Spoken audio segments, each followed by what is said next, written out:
The Department of Justice Inspector General releases its long-awaited report on the FBI's handling of the Hillary investigation. We'll break the entire thing down for you, and we'll check the mailbag. I'm Ben Shapiro. This is The Ben Shapiro Show. Oh man, yesterday was a boring news day until it was not. My goodness, a bunch of news just broke in the middle of the afternoon and has continued until up through today, and we'll go through all of it in just 1 second. First, I want to make sure that you know about the conversations. We're having an episode of The Conversation next week on Tuesday, June 19th, 5:30 p.m. Eastern, 2:30 p.m. Pacific. All of your questions will be answered by yours truly, Ben Shapiro, with our host, Alicia Krause. Our live Q&A will be available on YouTube and Facebook for everybody to watch, but only subscribers can actually ask me questions over at dailywire.com. Check out the pinned comments on this video for more information about how to do that. So again, subscribe and you can ask me those live questions Tuesday, June 19th, 5:30 p.m. Eastern, 2:30 p.m. Pacific. I mean, listen, I'm ruining my afternoon for you guys. So join the conversation and subscribe. Make sure you are there. Also, before we begin, I want to talk to you about life insurance. So, sorry to break it to you. If you didn't know about it, you're gonna die. And when you do, you want to make sure that you actually have life insurance so that your family is not left impoverished. I mean, the reality is that without your income and having to pay for all your funeral expenses, like life insurance is good for a lot of things. If you're a responsible person, you have life insurance for your parents, for your siblings, for your whoever it is that is your immediate family. Your life insurance is necessary, and that's why you need PolicyGenius.com. So PolicyGenius is the easy way to compare life insurance online. In just 5 minutes, you can compare quotes from the top insurers to find the best policy for you. And when you compare quotes, you save money. It is indeed that simple. In fact, PolicyGenius has helped over 4 million people shop for insurance. They have placed over $20 billion in coverage. And it's not just life insurance. They also do disability insurance, renter's insurance, health insurance. If you care about it, they can cover it. Go check it out right now, PolicyGenius.com. It's never been easier to get life insurance. And if you don't want to think about life insurance, well, good news. PolicyGenius takes care of it for you in the blink of an eye. So go check it out, PolicyGenius.com. It's the easy way to compare and buy life insurance. Once again, PolicyGenius.com. Go take care of it and be a responsible human being. Okay, speaking of irresponsible human beings, my goodness. So, yesterday, the Department of Justice and the Inspector General release a report on the FBI's handling of the Hillary Clinton email investigation. Oh my God. Okay, so, as you know, I've been very skeptical about a lot of the conspiracy theories surrounding the last election cycle. About the conspiracy theory that the FBI was targeting President Trump and his campaign during the campaign. I've been very skeptical of that. I've explained why my skepticism. I was saying the evidence was not there to support it. And I was very suspicious that all the rumors about the FBI attacking President Trump, this was just being overblown for partisan reasons. Well, color me a lot more suspicious today that those rumors are true.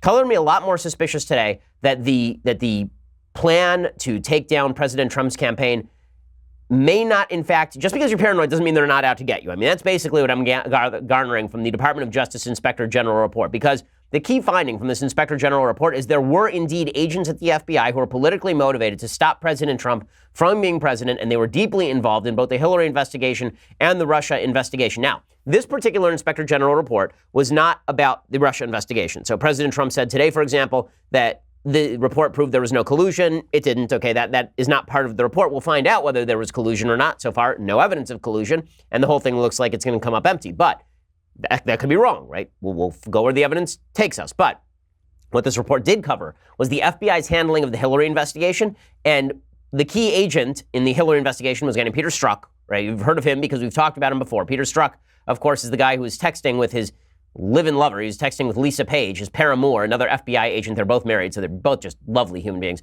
And they were texting with each other throughout the campaign, and Peter Strzok was very anti-Trump. There were a lot of these texts that came out. But the biggest story that came out from the Inspector General's report is that Peter Strzok was basically texting with his lover that he was going to use his power at the FBI in order to stop President Trump. I mean, it's very difficult to read his text any other way. So let's go through the Inspector General's report. It is 528 pages, that report. I spent a lot of yesterday reading it. I didn't want to give full comment on it on yesterday's show because it broke, while the show was happening and a little bit afterward. And I really wanted to give the whole thing perusal before I jump to conclusions about the report. I've now read the report, and it's not good for James Comey, the former head of the FBI. It is certainly not good for the FBI as a whole. It's terrible for Peter Strzok, and it's bad for Hillary Clinton as well. It is just not good all the way around. So there are 12 key findings of this, and we're going to go through all of them. When we finish today's show, you are going to know everything you needed to know about the Inspector General report, and you, too, I think, will be a lot more suspicious that the FBI was attempting to do the bidding of the Obama administration, the unspoken bidding of the Obama administration, and stop President Trump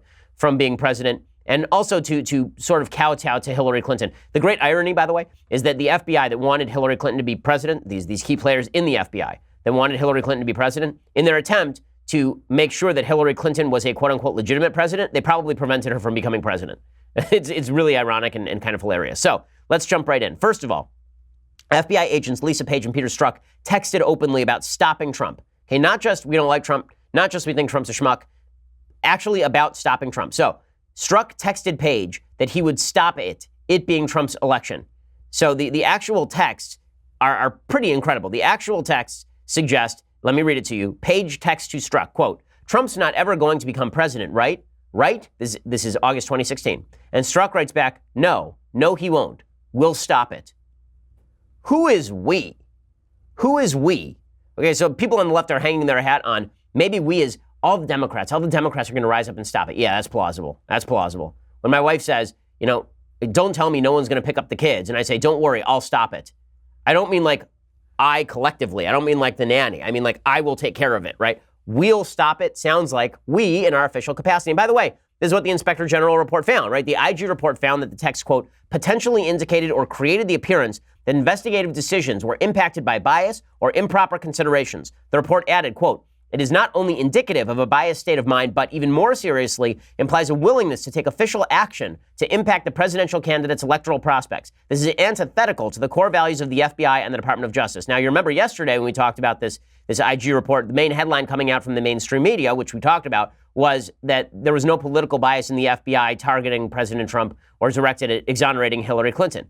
But the reality is that's not what the report says. What the report basically says is that they can't find evidence of political bias in the decision-making itself, that the decisions might have been made the same way if there were no political bias. But the report also says that Strzok's texts do demonstrate a fair amount of political bias at the FBI. And as we'll see, that political bias played into a wide variety of decisions that happened in the course of the election campaign.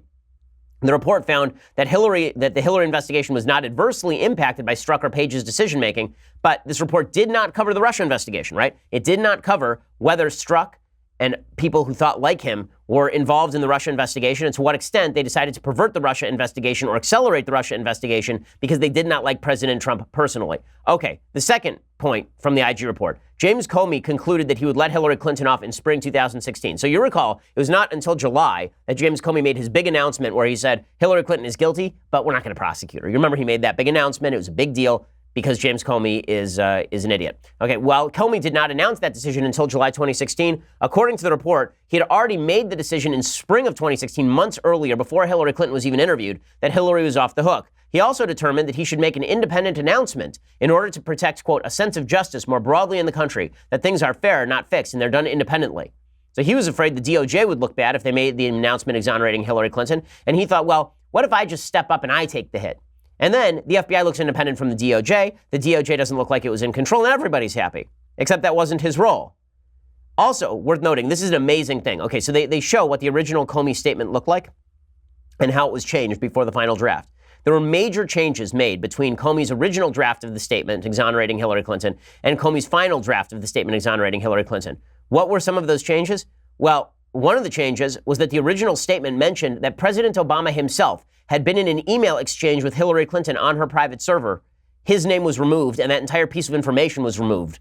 Why? Of course, to protect President Obama. So the idea that Comey was not a political actor, that, of course, is ridiculous. And speaking of that statement, the original draft statement also said that Hillary had been grossly negligent, which sounds a lot like law-breaking. Instead, that was changed to extremely careless. The statement was changed from reasonably likely that Hillary had been hacked by hostile actors to possible. And finally, again, the original statement mentioned that President Obama had been in an email exchange with Hillary and his name was removed. Okay, fourth point here. Comey is an absolute glory hound. So when President Trump said that James Comey was a glory hound, that he was a publicity hound, that was exactly right. That was exactly right. James Comey loves him some James Comey, and that is absolutely clear from this IG report. So Comey had already concluded before the tarmac meeting between Loretta Lynch and Bill Clinton that he was likely to make his own statement on Hillary Clinton. He, quote, acknowledged that he made a conscious decision not to tell department leadership about his plans to make a separate statement because he was concerned they would instruct him not to do it. In other words, he wanted to make a public statement. He was afraid the DOJ would say no, so he just decided not to ask mommy and daddy and just go do it himself in violation of all protocol.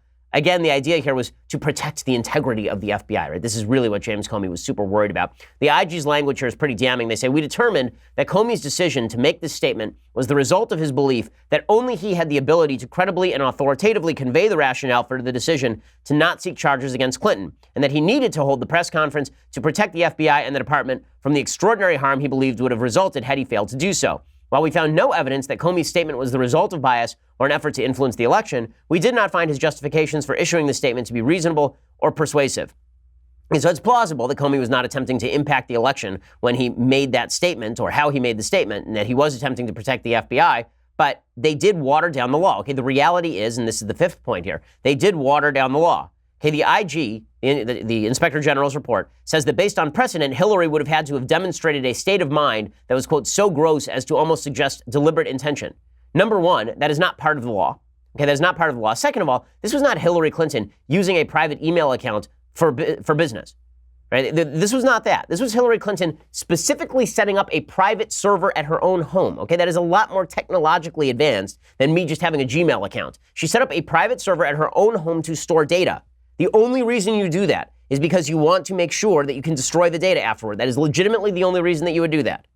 The only reason you would do that is that it is not on the government servers. That is the only reason. There is no other reason. That is deliberate intention. Okay? It's not that you have to have deliberate intention to give the material to a foreign source. You have to have deliberate intention to not treat classified material property. And she obviously had that intention, but they changed the law to exonerate her. Okay, sixth point, and this one is just amazing. This is amazing. So the IG report found that the Anthony Weiner case agent had spotted Hillary's emails on September 26th, 2016, and he informed the New York field office on September 28th. So in other words, by late September, the FBI already knew that new Hillary emails were on Anthony Weiner's computer. So why did it take until October 28th for them to actually investigate that information? This one is a stunner, and I'm going to tell you about that in just a second. First, I want to say thanks to our sponsors over at Software Advice. So here's the reality. Your computer, your company right now probably is not doing its best work with regard to the software you have. You probably do not have the best software because you haven't thought about updating it in a really long time, and it seems like it's going to be a pain in the butt, and you don't know anything about software. You have no idea what kind of software your company actually needs. Well, this is why you need to go to softwareadvice.com. Okay, their team of advisors can point you in the right direction so you can start working more effectively right away. You have to be up on the latest technology. Softwareadvice.com/Ben lets you do that. You answer a few short questions about your business. You'll be connected with an advisor to discuss the best software options for your needs. And talking to an advisor takes just 10 minutes or less. It doesn't matter whether you're a medical professional or a construction manager or you work at the Daily Wire. Software Advice will save you time and help you make a more informed decision. If you're an entrepreneur, if you're working solo, again, you can't afford to be using outdated technology. It wastes time and it wastes effort. Instead, go get the best software advice with softwareadvice.com. These experts are ready to be your on-call go-to team to help you figure out business software in minutes for free. Check them out. Go to softwareadvice.com/Ben to get started. That's softwareadvice.com/Ben to get started, to connect with an advisor for free today. Softwareadvice.com/Ben, and then you can connect for free and check it out and use the /Ben to let them know we sent you. Again, softwareadvice.com. Alrighty, so why exactly was it that between September 26th and October 28th, the FBI did nothing about the fact that Hillary Clinton's emails were on Anthony Weiner's computer? Deputy FBI Director Andrew McCabe knew about it the same day that they found out about it in September. He then mentioned it directly to James Comey, and nobody mentioned it again for nearly a full month just prior to the election. The report says, quote, we found that by no later than September 29th, FBI executives and the FBI mid-year team had learned virtually every fact that was cited by the FBI in late October as justification for obtaining the search warrant for the Weiner laptop. Comey hilariously said he didn't realize that Anthony Weiner was married to Huma Abedin. So the head of the FBI did not know about one of the most famous and under assault marriages in the history of the United States, Anthony Weiner and Huma Abedin. He's the most ignorant person in the world, and he runs the damn FBI. Okay, and then it gets even better. So why is it that they waited a month? It turns out they waited a month because they had, it turns out, varying priorities. They weren't focused on Hillary Clinton's emails at that point. Why weren't they focused on Hillary Clinton's emails at that point? Because there were other things they were focused on. Well, what were some of those other things? According to the IG report, the FBI was focused on a Comey speech that would fight back against public perception of his July 5th announcement, and they were focused on the Russia investigation. The IG report says, quote, moreover, given the FBI's extensive resources, the fact that Strzok and several other FBI members of the mid-year team, mid-year was the name of the investigation into Hillary's emails, the fact that Strzok and several other FBI members of the mid-year team had been assigned to the Russia investigation, which was extremely active during the September and October time period, was not an excuse for failing to take any action during this time period on the Weiner laptop. In assessing the decision to prioritize the Russia investigation over following up on the mid-year related investigative lead discovered on the Weiner laptop, we were particularly concerned about the text messages sent by Strzok and Page that potentially indicated or created the appearance that investigative decisions they made were impacted by bias or improper considerations. Most of the text messages raising such considerations pertain to the Russia investigation, and the implication in some of those messages, particularly Strzok's August 8 text message, will stop candidate Trump from being elected, was that Strzok might be willing to take official action to impact a presidential candidate's electoral prospects. Under these circumstances, we did not have confidence that Strzok's decision to prioritize the Russia investigation over following up on the media-related investigative lead discovered on the Weiner laptop was free from bias. In simpler terms, the IG there is saying Peter Strzok might have been biased against President Trump to the extent that he was so focused on the Russia investigation, he decided to ignore Hillary's emails. And then by the time they decided not to ignore Hillary's emails, it was October 28th. So the great irony of that is that his focus on the Trump investigation, because he hated Trump, and his non-focus on Hillary, because he liked Hillary, led him to leave Hillary alone until right before the election. And then Comey ended up blowing up Hillary's campaign in the last week of the election. So the irony is just amazing. These people were playing God and they failed dramatically. So I'll talk a little bit more about this in just a second. So here's what that means. Okay, here's what's so incredible about this. What we just found out, right? What we're finding out right now, according to the IG, Peter Strzok was texting that he would stop Trump from being president. Peter Strzok may very well have made Donald Trump president. How? Because Peter Strzok was in charge of the investigation into Hillary's emails. He was a high-ranking member of that investigation. He found out in late September that he was going to, that there were more Hillary emails on the computer, on the Anthony Weiner computer. He did nothing about it for a full month because he figured it was no big deal. But you know, it was a big deal, Russiagate. And so he was spending all of his time investigating Russiagate. And then, near the end of the election cycle, finally James Comey takes a look at this and he goes, oh, well, this is kind of bad. Probably I should say something about it. Now, here's the part that's amazing. So point 8, we've been going through the 12 points of this IG report that are really vital to know. Point 8, Comey then revealed that the reopening of the investigation had to happen. He revealed that to Congress because he thought that Hillary was going to win and he wanted to preserve her legitimacy. So again, the irony here is stunning, right? Strzok holds off on the Hillary investigation because he's more focused on Trump, because he wants to get Trump. And then Comey finds out about it, and because he thinks Hillary is going to win, he comes forward with the letter. So in other words, if he thought Hillary was going to lose, he wouldn't have come forward with the letter. He wouldn't have gone out on October 28th and said that Hillary's investigation had been reopened. If the election had been dead even at that point, which it was not, right? If she had not had a poll lead, then he would have held off on it. But knowing that Hillary had a poll lead, figuring she would win, and wanting to legitimize Hillary Clinton, James Comey came forward with a letter to Congress at that point, and that blew her up. Right? She had a poll lead at that point. The poll lead disappeared. She ends up losing the election. Here's what the report explicitly says, quote, we found that Comey's decision was the result of several interrelated factors that were connected to his concern that failing to send the letter would harm the FBI and his ability to lead it, and his view that candidate Clinton was going to win the presidency and that she'd be perceived to be an illegitimate president if the public first learned of the information after the election. So in other words, he thought Hillary was going to win, and he wanted to make her feel good. He wanted her to feel legitimate. And so he decided to release the letter, and then she lost, which is hilarious. Okay, that's awesome and hilarious. Okay, 9th point to know about this IG report. 5 separate agents who were working on these cases sent pro-Clinton anti-Trump texts, many of which implied using official authority to target President Trump. Okay, it turns out that not only did 5 agents discuss their support for Clinton, they, quote, appeared to mix political opinions with discussions about the mid-year investigation. One agent texted, quote, no one is going to prosecute Hillary Clinton even if we find unique classified material after the discovery of Anthony Weiner's laptop.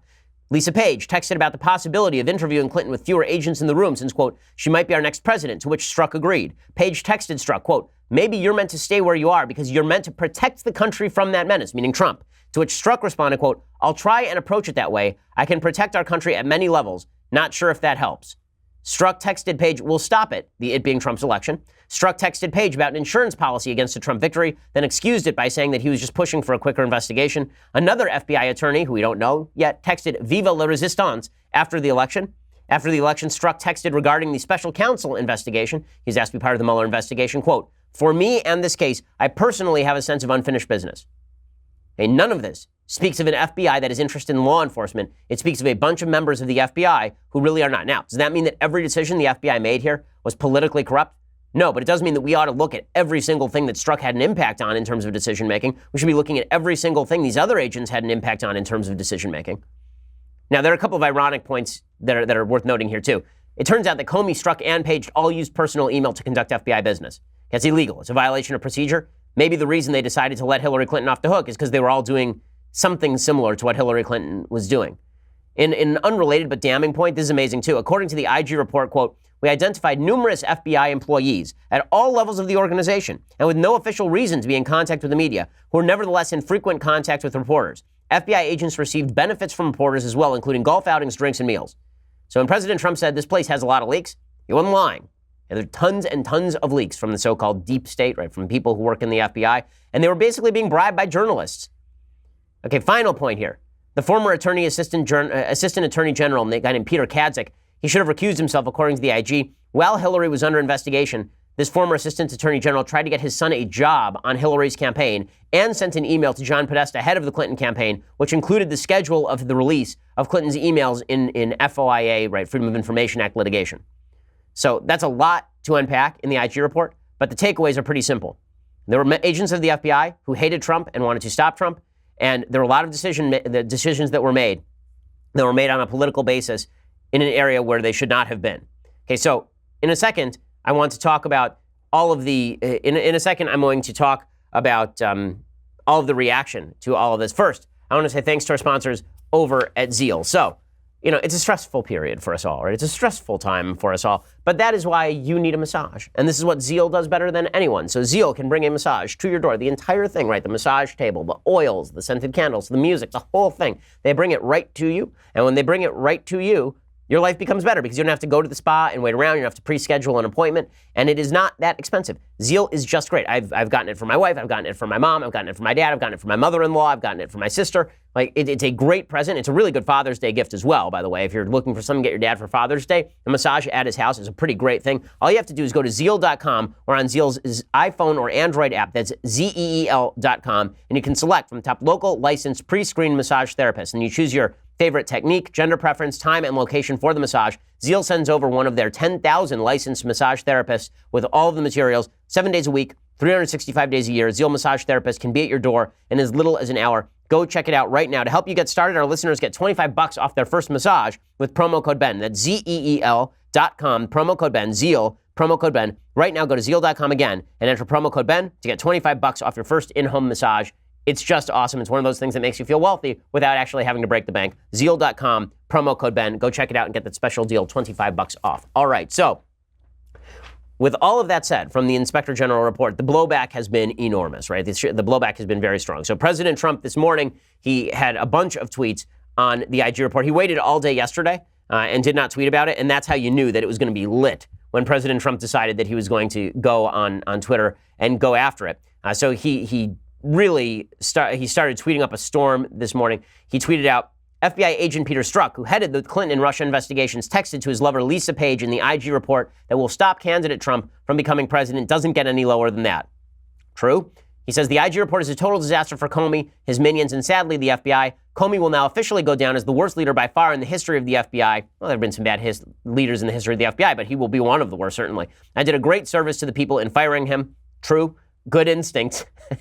You gotta love the President Trump pats himself on the back. Christopher Wray will proudly bring it back. Well, we'll talk about Chris Wray in just a second. We'll talk about Chris Wray in just the head of the FBI and whether he actually is going to bring back the FBI.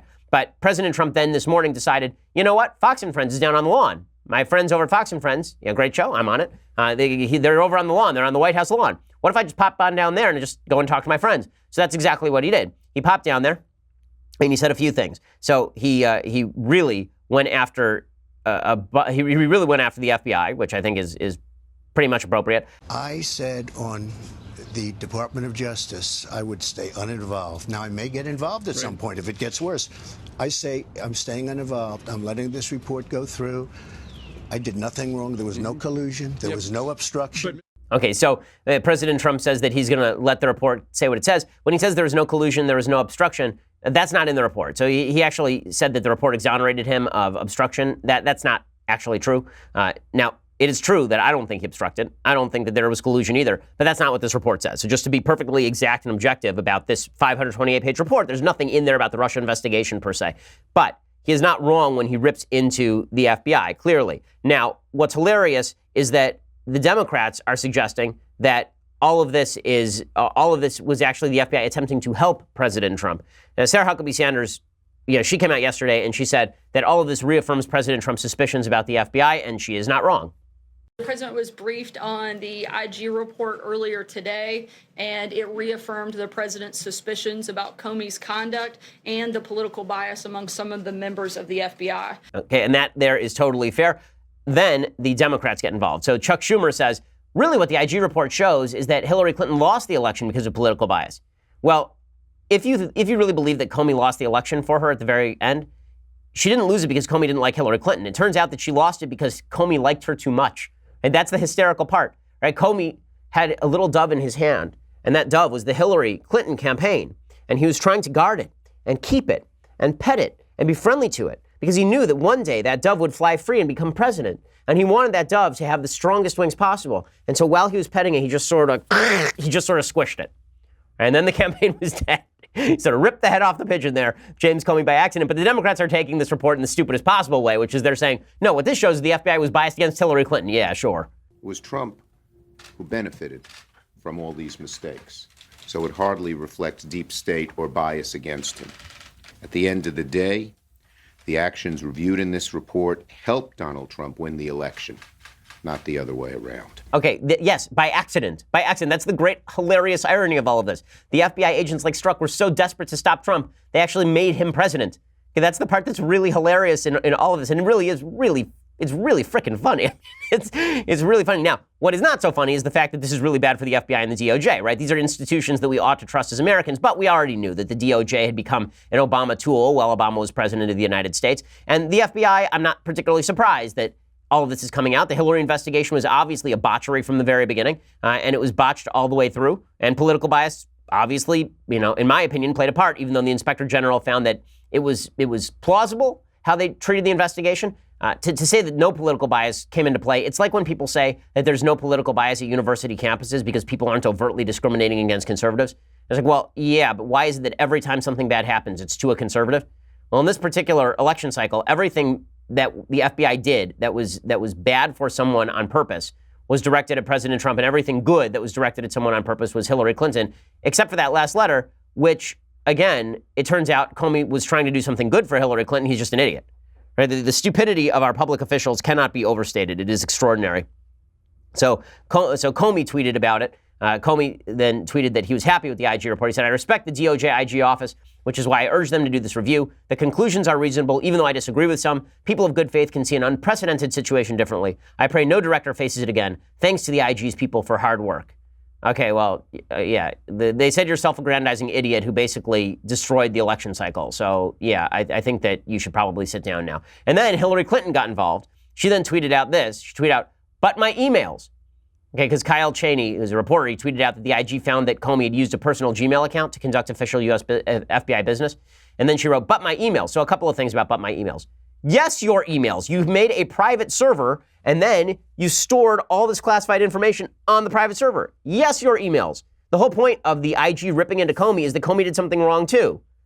But Hillary Clinton, it's everybody else's fault that Hillary Clinton lost the most winnable election in American history. Obviously, the only person to blame is James Comey, so that's pretty extraordinary. In just a second, I'm going to get to the FBI's response to all that. First, I want to say thanks to our sponsors over at ExpressVPN. So, with all this news nowadays about how your personal information is being exposed online, every time you go to a public Wi-Fi, you're at risk of exposing your personal information. And you've got all of these companies that are tracking all of your information, the Comcast and the Verizons and the Time Warners. Well, this is why you ought to be taking back your privacy with a VPN. You ought to use ExpressVPN. My internet data is encrypted. My IP address is hidden. That's why I use ExpressVPN. It runs in the background of my computer, and it costs less than $7 a month. It is the #1 rated VPN service by TechRadar and dozens of expert reviewers. ExpressVPN has these easy-to-use apps. It takes 5 seconds to set it up. I mean, it's really quick to set it up. And then you turn it on and you just leave it on in the background of your computer or your phone, and you don't have to worry about people hacking your information again or grabbing your information. You want to make sure that hackers and spies can't see your data, ExpressVPN is for you. So go to expressvpn.com/Ben. That's EXPRESSVPN.com/Ben. You get 3 months for free when you get a 1-year package, which is a pretty awesome deal. Every day you use the internet without ExpressVPN, you're putting yourself at risk. Don't be an idiot. Go get ExpressVPN today. That's expressvpn.com/Ben, and you get your first 3 months for free with a 1-year package. Again, that's expressvpn.com/Ben. So go check that out. Okay, so I want to talk about the FBI's response to all of this. But first, you're going to have to go over to dailywire.com and subscribe. So for $9.99 a month, you get the rest of the show live. You also get to be part of the mailbag, which we are doing today. So you can ask me all your questions. And next week, when we do the conversation, you get to be part of that mailbag as well. So you can ask questions live, and I will answer them next Tuesday because we are doing an episode of the conversation. Plus, let me just be frank. Your subscriptions help us bring the show to you, right? If you don't subscribe, it's hard for us to bring the show to you. We got to make our money, so you got to subscribe. That's just the way that it works. And when you get the annual subscription, you also get this, the very greatest in leftist tears, hot or cold tumblers. It is just phenomenal. You will love it.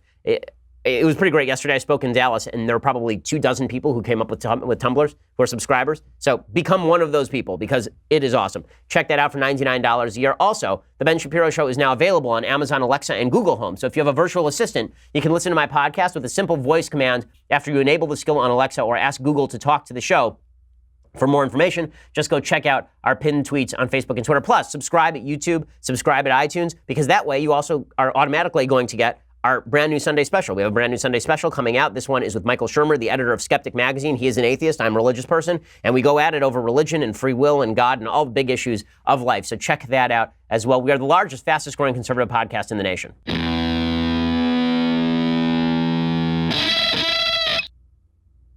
Alrighty, so the FBI response to all of this has been lackluster at best. And it's been particularly lackluster because let's make one thing very clear. There's one huge question that has yet to be answered by the DOJ or the FBI.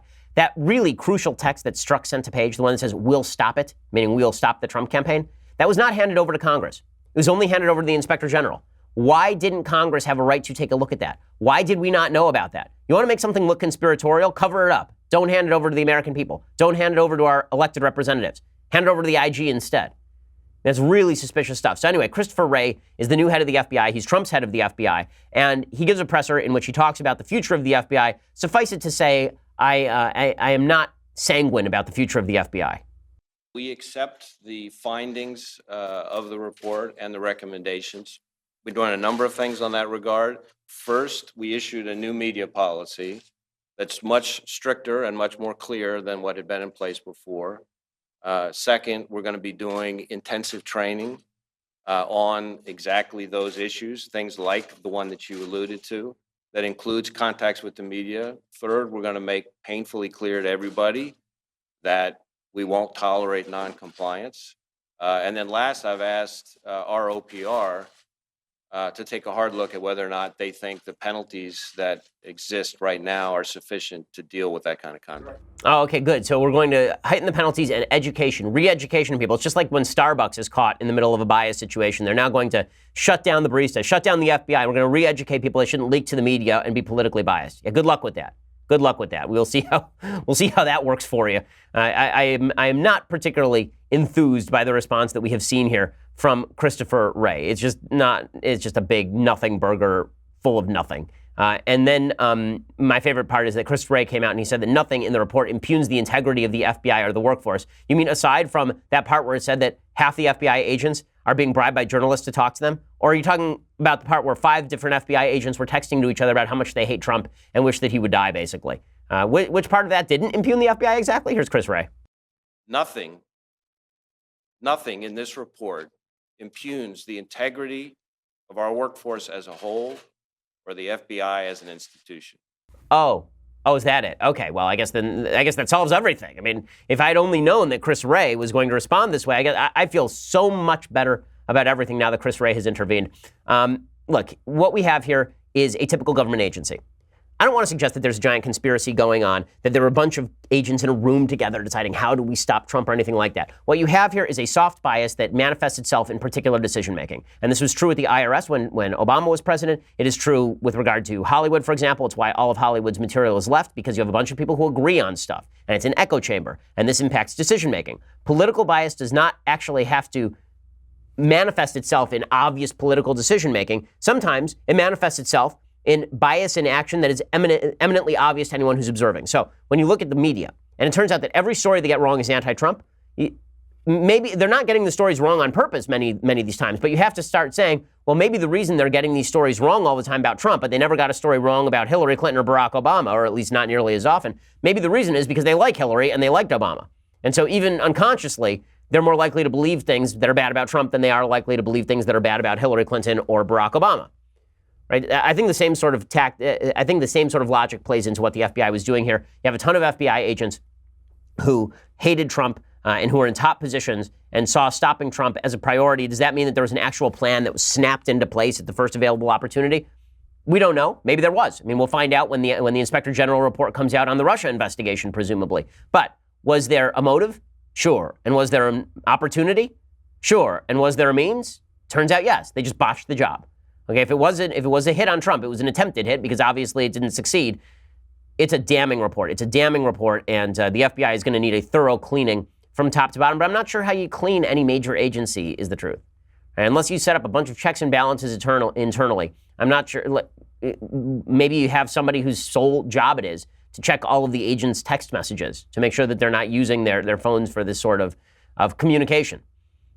Whatever it is, something has to be done to check and balance this branch of government because it's just out of control. It's really out of control. Okay, time for the mailbag, and then I have a lot of things I like and a lot of things that I hate today. So we have a lot left to do in the show. So mailbag it up. Chris says, Ben, I was having a conversation with one of my good friends recently, and he said that he agrees with affirmative action. He's a traditional liberal, meets a libertarian, not left or leftist. He agrees with affirmative action, though he's Korean, because he said data suggests that without affirmative action, most colleges would be predominantly white, and then folks of color, even with comparable or better scores, wouldn't get in. What would be your response to this argument? Well, that argument is completely wrong, okay? The fact is that without affirmative action, it is possible that a disproportionate number of people would be white. Most likely, a disproportionate number of people would be Asian. But that is not because of inherent discrimination in the system. It's because on the average, black students who are applying to college have lower scores than white students or Asian students who are applying to college. I mean, that's not racism, that's just a fact. And so when you just take the objective measures, the people with higher scores tend to not be members of certain minority groups. Now, that doesn't explain why that happens. That's something we have to try and cure. But the solution is not to say that people who are unqualified for a particular college should go to that college over other people. This is particularly true with regard to Asians. So this is the amazing thing. You say your friend is Korean, Chris. Well, let me point out, there's a report today in the New York Times. Harvard rated Asian American applicants lower on personality traits, lawsuit says, quote, Harvard consistently rated Asian American applicants lower than any other race on personal traits like positive personality, likability, courage, kindness, and being widely respected, according to an analysis of more than 160,000 student records filed Friday in federal court in Boston by a group representing Asian American students in a lawsuit against the universities. Asian Americans scored higher than applicants of any other racial or ethnic group on admissions measures like test scores, grades, and extracurricular activities, according to analysis commissioned by a group that opposes all race-based admissions criteria. But the students' personal ratings significantly dragged down their chances of being admitted, the analysis found. This is institutional discrimination. This is institutional racism. Because what happened here is a bunch of admissions officers said too many Asians are getting in, so instead we'll just say they're not personable or they don't have leadership qualities, they're not likable. So basically, in order to achieve our perfect ethnic blend, in order to achieve the light roast ethnic blend, in order to do that, all we have to do really is put the right ingredients in. And we can't have too many of these Asians, right? These Asians, if we have too many Asians, then the campus becomes too Asian. And the best way to stop that is we'll just say that Asians are schmucks. I mean, that's really what this lawsuit says. It turns out that the suspicions of Asian American alumni, students, and applicants were right all along, says the group Students for Fair Admissions. Harvard today engages in the same kind of discrimination and stereotyping it used to justify quotas on Jewish applicants in the 1920s and 1930s. Harvard's own researchers cited a bias against Asian American applicants in a series of internal reports in 2013, but Harvard ignored the findings, the court paper said, and never publicly released them. Okay, so you probably ought to tell your friend that it's not white people who are the beneficiaries of lack of affirmative action. It's Asian people. And beyond that, again, colleges are discriminating in favor of particular races and against other races in affirmative action. They're not doing so in the absence of affirmative action. Brian says, hey, Ben, back during the Obama administration, you talked about the President Obama not giving legitimacy to ISIS by calling them JV and refusing to call the radical Islamic terrorists. The result was ISIS gained power, destabilized the region, and killed a lot more people. How is President Trump supposed to solve the problem with North Korea without legitimizing and buttering up Kim Jong-un? After all, the worst thing to do during a negotiation is humiliate the other party. Thanks. Well, I don't think that he has to humiliate the other party during the negotiation. This is why I don't think the president should be directly involved in the negotiation. So I'll give you an example. Today, the president of the United States was asked about the situation in North Korea, and he said a couple of things that are not really great, right? So he said this is clip 17. He's the head of a country, and I mean, he is the strong head. Don't let anyone think anything different. Right. He speaks and his people sit up at attention. I want my people to do the same. Okay, so he wants his own staffers to act like Kim Jong-un's staffers. Is that necessary to prevent war? So President Trump says yes. Right? President Trump's case is that you have to flatter Kim into not nuking us, right? He actually said this, right? So here is clip 19. In the same breath, you're defending now Kim Jong-un's human rights records. How can you do that? You know why? Because I don't want to see a nuclear weapon destroy you and your family. Well, okay, that's ridiculous. I'm sorry, that's ridiculous. Kim Jong-un is not going to nuke the United States because Donald Trump doesn't call him a good guy. For 30 years, we've been calling him a bad guy. We have not gotten a nuke up the tailpipe from Kim Jong-un. You know why? Because the real reason Kim Jong-un is not attacking us is because we will wipe him out. He will be vaporized within 10 seconds of firing a missile at the United States. I mean, it's not just that we have military superiority over the North Koreans. Okay, we could wipe them literally in 3 hours. That war would be over. 3 hours. Okay, not 3 days, not 3 weeks. It took us 3 weeks to take out Saddam Hussein. It would take us 3 hours to finish off the North Korean regime if they decided to go to war with us. Okay, that's why they're not going to nuke us, not because President Trump decides to be nice. Now, the reason I say this is because Ronald Reagan did not stop talking about how the Soviet Union was a human rights violator in the middle of negotiations with the Soviet Union. He was saying, you guys are human rights violators. You're a terrible country. We're going to try to come to a deal with you anyway in the interest of mutual security. But you do embolden bad guys when you say to them that they are wonderful and nice. I've never seen a situation ever in a negotiation where you flatter someone into doing something, into doing what you want. Not in the international sphere anyway. Maybe it works in personal relationships. It doesn't. Kim Jong-un is not going to disarm because Trump is nice to him. Okay, it's not going to happen. Countries have interests. Those interests do not change just because President Trump is being very nice to Kim Jong-un right now. The worst thing to do during a negotiation is not to humiliate the other party. The worst thing to do during a negotiation is to flatter the other party and to flatter yourself into believing that the other party is credible when it is not. The worst negotiation of all time was Munich. The worst negotiation, you'd have to name me a negotiation that failed because one party was humiliated. And that's really not how negotiations fail typically. Now, Austin says, Ben, I'm a huge fan of the show. I live in the Democratic state of California within the warm Republican Orange County bubble. I know you live in LA. I wanted to know your thoughts on the possible positive and negative effects of the California three-way split on the November ballot. So first of all, it's not going to happen because in order for California to become 3 states, that has to be approved by, it has to be approved by, I believe, 2/3 of the states. That's never going to happen. It would add another 4 Democratic senators because just the way the demographics break down, the Northern California would be Democrat, Central California would be Democrat, and and Southern California would be Democrat. So I think that it's foolish politically, but the answer to the failures of California state government is that it should be smaller and we should devolve more authority back to localities. Colt says, out of all the founding fathers, is there one you look up to the most or have a deeper respect for than the others? If so, would love to hear your thoughts. I am a big Adams fan. I love John Adams' writing. The debate between John Adams and Thomas Jefferson over the nature of government and the extent of government is some of the most intelligent writing ever done. Go buy a copy of Adams and Jefferson's letters to one another if you want to read some of the most brilliant writing ever done. I mean, it's amazing. You have two greatest minds of the millennia, probably, sitting there talking to one another, and you actually get a window into their mind. It's pretty amazing. I'm also pretty fond of James Madison as well, for obvious reasons. Wesley says, hi, Ben. I was wondering what you thought about space travel and if you think NASA should be involved in a future trip to Mars. Should this be the goal for the federal government, or should it be left entirely to private companies like SpaceX? Well, I'm not averse to private companies taking the lead on all of this. It depends on whether you think that a future trip to Mars is a security consideration, whether it actually benefits the United States to get to Mars first. I would say probably yes. I think that it benefited the United States to have sovereignty over the moon, basically. I think that there are other countries that are going to attempt to do that and leaving it up to private industry to exploit the resources of Mars. It seems like we'd be better off having a sort of collective control, at least in terms of American government, at the outset over Mars, because otherwise it could turn into a corporate competition. But I see arguments the other way as well. I'm kind of torn on it, honestly, on a spur-of-the-moment basis. Zachary says, regretfully, I missed the Father's Day podcast. When I realized I missed it, I frantically tried to log on to ask the following question. I'm 23 years old. A few weeks ago, my father, who has a history of drunkenness, got drunk and fought my 18-year-old brother. The situation ended up with him holding a gun to my mom and him spending the weekend in jail. In the past we have fought, and this isn't the first time there have been domestic issues, although it is the first time that has involved a gun. After speaking with him after he got out of jail, he seemingly tries to deflect and shift the blame onto my mom and little brother. I could try to forgive him if he would hold himself accountable for his actions, but it doesn't seem like he is going to. As a result, he and I haven't spoken for close to a month. Usually we talk 2 to 3 times a week. What do I do? I find that I feel incapable of forgiving him unless he expects responsibility. Should I forgive him because it is the right thing to do? Well, no. No. I mean, you don't forgive people unless they want to be forgiven. It is not your job to forgive somebody. Like, in your own heart, you can understand his flaws, right, so that you can live with yourself. But you do not have to go out of the way to pretend that he's asked for forgiveness when he has not, or to grant him repentance when he has not. Right? The Jewish version of repentance requires actual repentance, right? You are supposed to repent.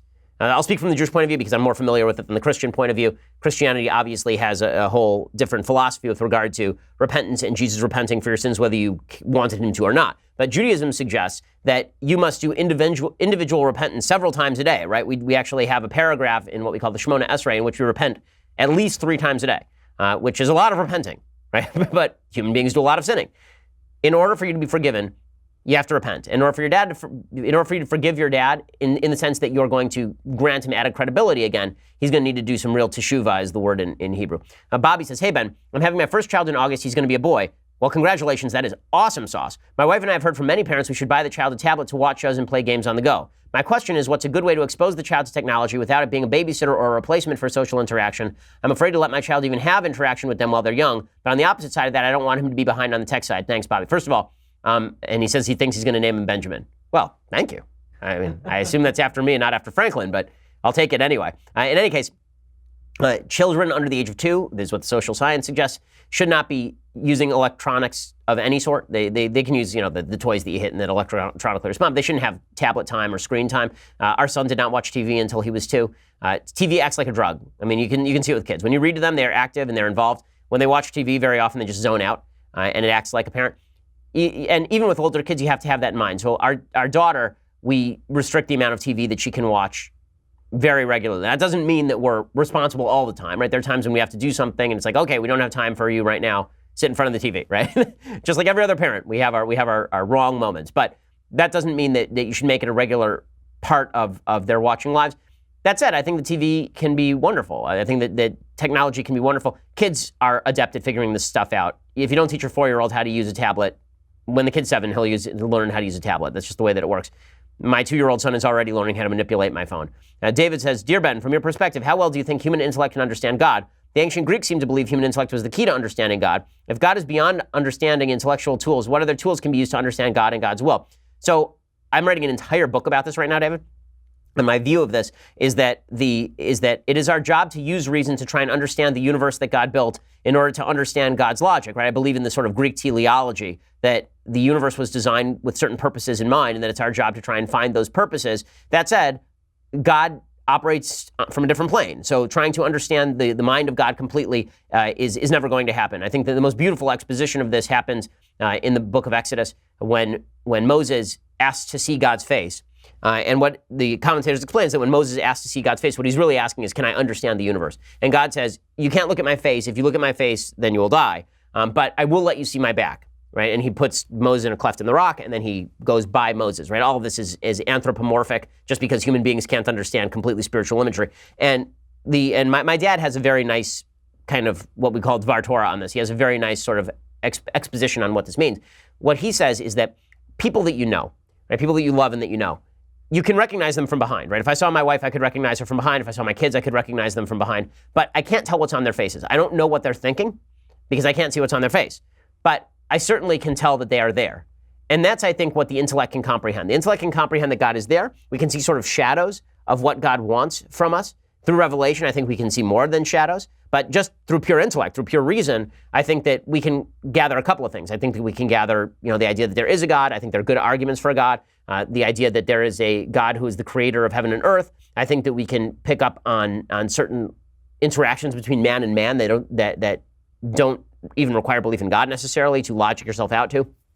But as far as understanding what God wants from us, I think that's only going to take you so far. I think that you can get to the Aristotelian logic of God wants us to use reason. God wants us to act in accordance with right reason, which amounts to virtue. But that is relatively vague. And Aristotle did it as well as anybody, and even Aristotle's philosophy has some flaws in how he brings out virtue. Okay, Jacob says, "Hi, Ben. You've been very instrumental to me in rediscovering my belief in God. I love your approach to faith and how it's fundamental to creating a system of morality. However, a friend of mine holds the belief that we can create a system of morality based on the one truth that suffering exists, and therefore we should try to reduce it wherever possible. Do you believe that this concept, void of any belief in God, can create a stable society? I love everything you do." Well, this was an Enlightenment project, right? So since Thomas Hobbes, there's been a project going on saying that human beings are, that our rights derive not from God, they don't derive from nature, but what our rights really are based on is this idea that we are trying to avoid pain and suffering and to maximize pleasure. And we can build an entire system of morality around this fundamental basis. I don't think that that's correct. The reason I don't think that's correct is because we all define suffering differently, right? There are many decisions we make in life where we choose to suffer with the knowledge that there will be something on the other end, or we choose to suffer because something means more to us in terms of a group identity than our personal non-suffering means to us. How, for example, if you're trying to say that you're minimizing suffering, for example, how do you build a system in which soldiers sacrifice themselves for the greater good? Right? It's very difficult to explain that, right? Altruism is difficult to explain along the lines of personal minimization of suffering and personal maximization of pleasure. And this has been an ongoing struggle forever, right? You have Kantian's golden rule on the one hand, and then you also have Jeremy Bentham's logic of utilitarianism on the other, and both of these claim that they are designed to minimize human suffering and maximize human pleasure, basically. But those are the very different realms of thought. Marxism thought that it was designed to maximize human pleasure and minimize human suffering, and that ended in the death of 100 million people. So I don't believe that pure human reason can get you there. I don't think that without a God, without a certain teleology to the universe, without trying to find out what it is that nature wants of you, and what it is that the universe is demanding of you, and what it is that God is demanding of you from a Judeo-Christian ethic, I don't think you can get to a full morality. The founders believe the same. Even Kant is based on the basic ideas of Judeo-Christian morality. He sort of just backdoors them into his own logic. Okay, so a couple of things I like, and then we'll do a thing that I hate, and then we'll be out of here. So things that I like today. So there's a show. This show is not for the kiddies. I'm not even sure it's for the adults, honestly. It's a pretty dirty show. Animal Kingdom on TNT. If they could cut out all the sex scenes, it would be a lot shorter. It would also be better, in my opinion, because, I mean, frankly, I don't find sex scenes all that interesting because it's pretty much the same every time. But in any case, the show itself is, if you like Breaking Bad, if you are into sort of crime families, Animal Kingdom is about this mother and her 4 sons and her grandson who are basically a crime syndicate. And it's compelling. It's certainly compelling to watch. It is very purple, right? It's over the top. But it's well acted and it's well scripted. Here's what it looks like. You're in this family now. You're going to be seeing things, hearing things that need to stay in this family. We do all the work. She controls the cash. My boys know their limits. Okay, so the show itself is very compelling stuff. It's almost like a short form soap opera, but it is not something that instills a grand sense of morality. Right? I mean, these people are all scum. So it's a show about scummy people. So if that's your kind of thing, then you'll enjoy the show. Okay, other thing that I like. This is an actual thing that I like. So Steve Scalise, who you'll remember a year ago was shot. I know how we all forgot about like a bunch of Congress people getting shot, but that was pretty horrifying, right? I mean, that was kind of bad. And we sort of forgot about all of that. Anyway, Steve Scalise, the first pitch of the congressional baseball game, he's back now, and you can watch him make a play.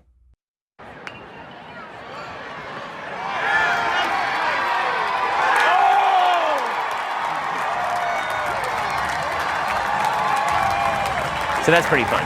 Right? Then, thank God Steve Scalise is healthy again, and that's a pretty amazing thing. So we should just be grateful for that. Okay, time for a couple of things that I hate.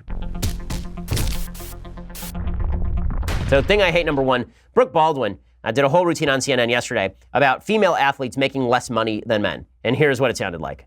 What do Serena Williams, Danica Patrick, Lindsey Vonn, Ronda Rousey, and Maria Sharapova all have in common? They're all badass women, not on the list of the 100 highest paid athletes in the world. In fact, not a single woman is on that list. Not one. We need to start speaking up about this. We need to stand up for what we're worth. Okay, that's stupid, and I will tell you why that is stupid. The reason that is stupid is because the reason they are not on the top 100 list is because none of the sports in which they play have as high income as the comparative sports for men. Not a single woman is on that list because, as it turns out, Danica Patrick, who made $10.3 million as opposed to Lewis Hamilton's $51 million, or Serena Williams' $18 million to Roger Federer's $77 million. Okay, the reality is that all of these leagues earn less for women. Okay, so the Yahoo Sports reports that male viewership at the Australian Open eclipsed female viewership by 25%, and in general, the men's ATP World Tour events generate significantly larger audiences. According to statistics compiled by BBC, this is according to Amanda Prestigiacomo over at Daily Wire. According to Yahoo Sports, statistics compiled by the BBC, the ATP, that's the men's tour, drew 973 million viewers in 2015, compared to the WTA's 395 million viewers. Well, it turns out if you're on a lower-rated show, you get paid less. And if you're on a lower-rated tour, you get paid less. And this is true in soccer, right? Nobody watches women's soccer in non-Olympic years, and even during Olympic years, men's soccer gets much higher ratings. And also the women negotiate their own deals. So the point here is not that women shouldn't be paid lots of money for sports. The point is that if you are just looking at Danica Patrick versus Lewis Hamilton or whatever, I don't follow NASCAR, if you're just looking at the leading men's driver versus the leading women's driver, well, that's because the leading men's driver is in NASCAR. Like, she won less money because she's in the same sport and she didn't win as many races. Like, I'm not sure what the big problem was there. And Serena Williams is not earning as much money because fewer people watch women's tennis than watch men's tennis, which is fine. People should be able to watch what they want.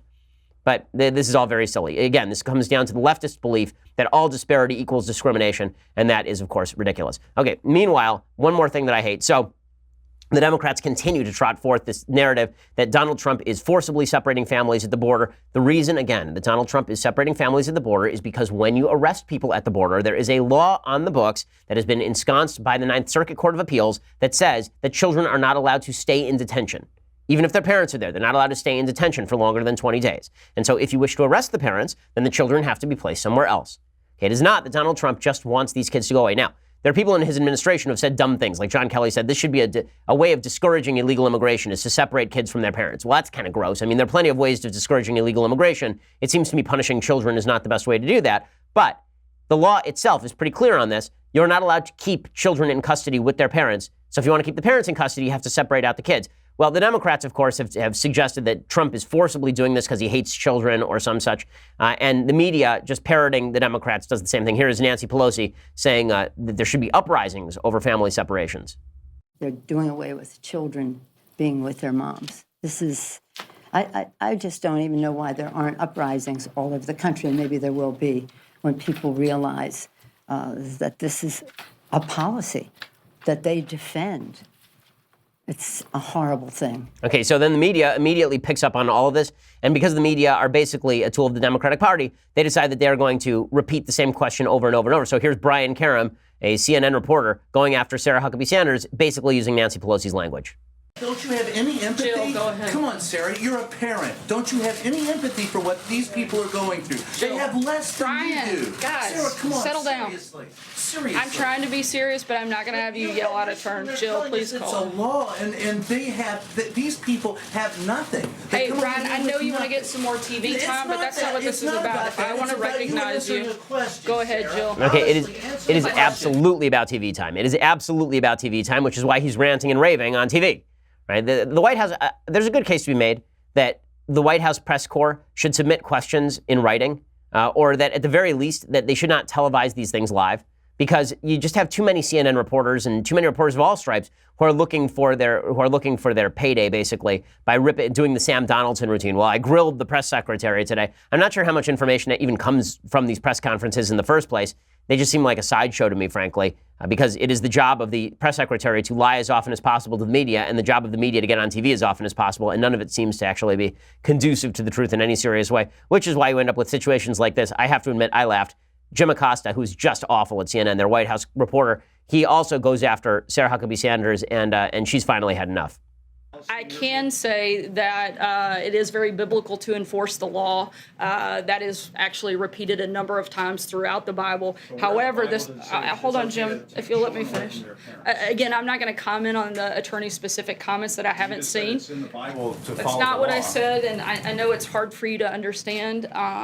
Even short sentences, I guess, and please don't take my words out of context, but the separation of illegal alien families is the product of the same legal loopholes that Democrats refuse to close, and these laws are the same that have been on the books for over a decade, and the president is simply enforcing them.